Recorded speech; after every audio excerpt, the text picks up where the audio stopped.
एक one time exception सरकार ने लिया है, 2032 तक इनके पास टाइम है हिस्सेदारी बेचने का।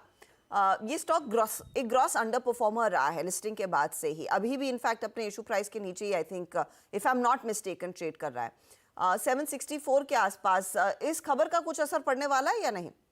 यस, आई थिंक हर्षदा जी, बहुत ही पॉजिटिव न्यूज है बिकॉज ये एक बड़ा ओवरहैंग था। एक बहुत बड़ी गवर्नमेंट की कंपनी है और इसमें जिस तरह का प्रेशर था कि 75% अगर डाइल्यूट करना है तो बहुत बड़ा फ्लोट मार्केट में आने वाला है, और उस लिहाज से आई थिंक वैल्यूएशंस तो कंपनी को डेफिनेटली नहीं मिलते। लेकिन इसके बाद आई थिंक जो अच्छी न्यूज ये है कि कंपनी ने पोस्ट लिस्टिंग कंटिन्यूसली उसकी जो एम्बेडेड वैल्यू बढ़ाई है, और in terms of price to embedded value आज की तारीख में एलआईसी के वैल्यूएशन सबसे लो पे है एट अराउंड 1.2। अगर पीयर सेट से कंपेयर करें, नो डाउट अगर पीयर सेट के जो value of new business margin है वो काफी ज्यादा है, लेकिन एलआईसी ने ऐसे बताया कि they are definitely working to improve their VNB margin, non par business काफी बढ़ाने की बात की है। तो उस लिहाज से मुझे लग रहा है कि फॉरवर्ड बेसिस पे ये बहुत ही अट्रैक्टिवली वैल्यूड है, और इस न्यूज के बाद मुझे लग रहा है कि एलआईसी में अच्छी रैली आ सकती है, और ये बहुत बड़ा ओवरहैंग चला गया है। और आगे जाते अगर बिजनेस मेट्रिक्स इंप्रूव होते हैं, वीएनबी मार्जिन सतत इंप्रूव होते हैं, तो मुझे लग रहा है कि एलआईसी एज अ स्टॉक जो पीएसयू पैक में one of the under perform रहा है, वो बहुत अच्छा परफॉर्मेंस दे सकता है। ओके, तो एल आई सी एक बार चार्ट्स देखेंगे मानस, एल आई सी।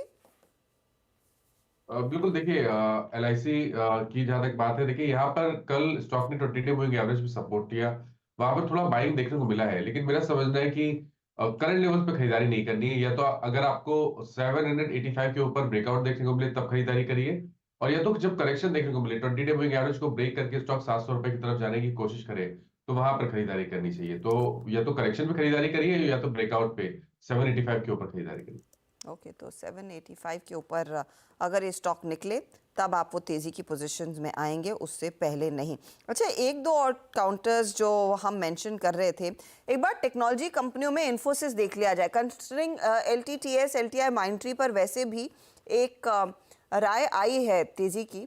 प्रशांत, चार्टिकली इन्फोसिस क्या कैचअप करेगा? क्योंकि इस समय कॉन्सेंट्रेटेड तौर पर अगर कोई ट्रेड स्पॉट कर रहा है वो लार्जली एलटीआई माइंडट्री में ही स्पॉट किया गया है।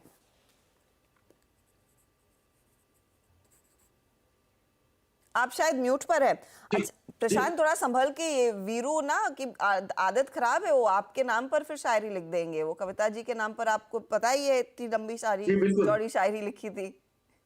जी जी बिल्कुल, आई बी केयरफुल। तो हर्षदा जी, यहाँ पे अगर हम देखें तो 1523 से लेके 1505 एक बहुत अच्छा गैप सपोर्ट है। तो मेरे हिसाब से 1520 के स्टॉप लॉस से इसको कंफर्टेबली बाय किया जा सकता है, और यहाँ से में एक नया स्विंग है, यानी करीबन हम मान सकते हैं 1575 1580 इस लेवल तक ये जा सकता है। तो मुझे लग रहा है right level to enter, gap support का एडवांटेज लेके बाय किया जा सकता है। ओके, तो एक अपॉर्चुनिटी यहाँ पर भी देखने को मिलेगी, तेज़ी की तरफ आप वो पोजीशन ले सकते हैं। एक तो और ट्रेड्स जो आपने ध्यान में रखने हैं, जहाँ पर कुछ थोड़ा बहुत पहले मोमेंटम आया है, यूपीएल। और यूपीएल में दरअसल आज बोर्ड बैठक है फंड रेज को लेकर, जैसे यतिन रीइटरेट कर रहे थे। आपको याद होगा परसों का सत्र जब ये खबर आई थी तो स्टॉक सुबह ही टूटने लगा था।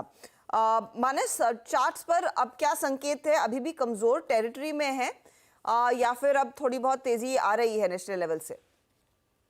देखिए, कल रिकवरी देखने को मिली है, लेकिन ध्यान रखिए ये अभी भी जितने इंपॉर्टेंट मूविंग एवरेजेस हैं, 20 50 और 100 डे मूविंग एवरेजेस हैं, उनके नीचे ट्रेड कर रहा है। कोई पैटर्न में रिवर्सल के साइन नहीं दिख रहे हैं, इसलिए फिलहाल के लिए अवॉइड करना है। खरीदारी केवल 590 रुपए के ऊपर करेंगे, और अगर आपके पास लॉन्ग पोजीशन है तो 564 का स्टॉप लॉस जरूर लगाइए। उसके नीचे गया तो आपको कम से कम 540 530 तक की गिरावट देखने को मिल सकती है।